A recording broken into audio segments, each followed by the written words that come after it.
Velkommen til, mit navn er Simon. I den her video der vil jeg vise dig en kort gennemgang af, hvordan du udfylder vores skabelon til kørselsregnskabet for 2012. Skabelonen her er lavet, så du løbende skal aflæse dine kilometertæller i bilen, og dermed er det også lagt op til, at der bliver registreret alt din kørsel. Jeg vil klart anbefale dig at bruge det her skema, hvis du er selvstændig erhvervsdrivende, idet du får den bedste dokumentation over for skat.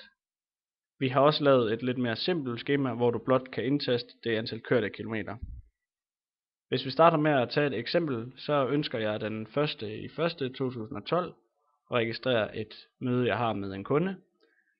Jeg skal ved formål her registrere, om min kørsel er erhvervsmæssig eller privat karakter. Det gør jeg ved at sætte et ettal enten ved erhverv eller privat. I eksemplet her er min kørsel erhvervsmæssig, så jeg sætter et ettal ved erhverv. Jeg udfylder fra- og til adressen, og så aflæser jeg min kilometertæller ved start, lige så vel som jeg aflæser den ved ankomst. Jeg har nu i min første linje registreret min kørsel til mødet, og læg mærke til, at slut kilometertælleren automatisk køres over til start, og jeg er dermed klar til at registrere min næste kørsel. I næste linje der vil jeg registrere min kørsel retur fra mødet igen. Jeg udfylder på ny dato og beskrivelse, sætter et tal ved erhvervsmæssig kørsel igen, udfylder adresserne, og så aflæser jeg min kilometertæller, når jeg er ankommet retur fra mødet.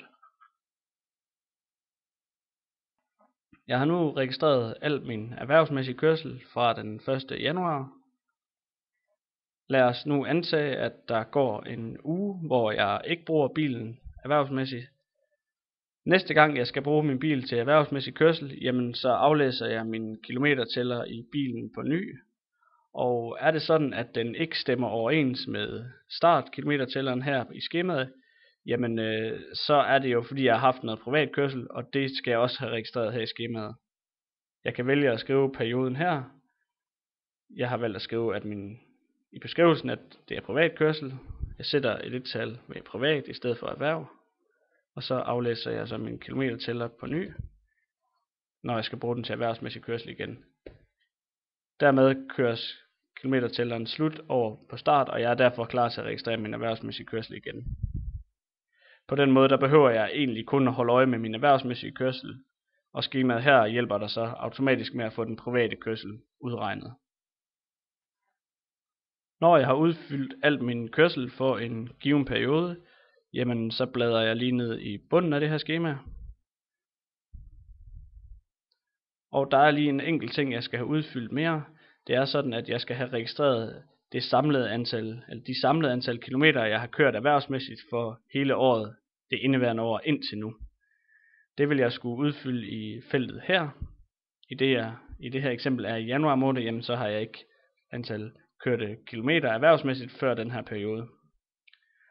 Når jeg skal lave mit skema næste gang, jamen så aflæser jeg i det foregående skema den samlede sum af antal erhvervsmæssige kørte kilometer i feltet her, og så indtaster jeg det i feltet her i det næste skema. I bunden her kan du se det samlede kørselsfradrag for perioden, og i bunden er der nogle felter, som du kan udfylde med underskrift og dato. Det var egentlig det, og tak fordi du så med.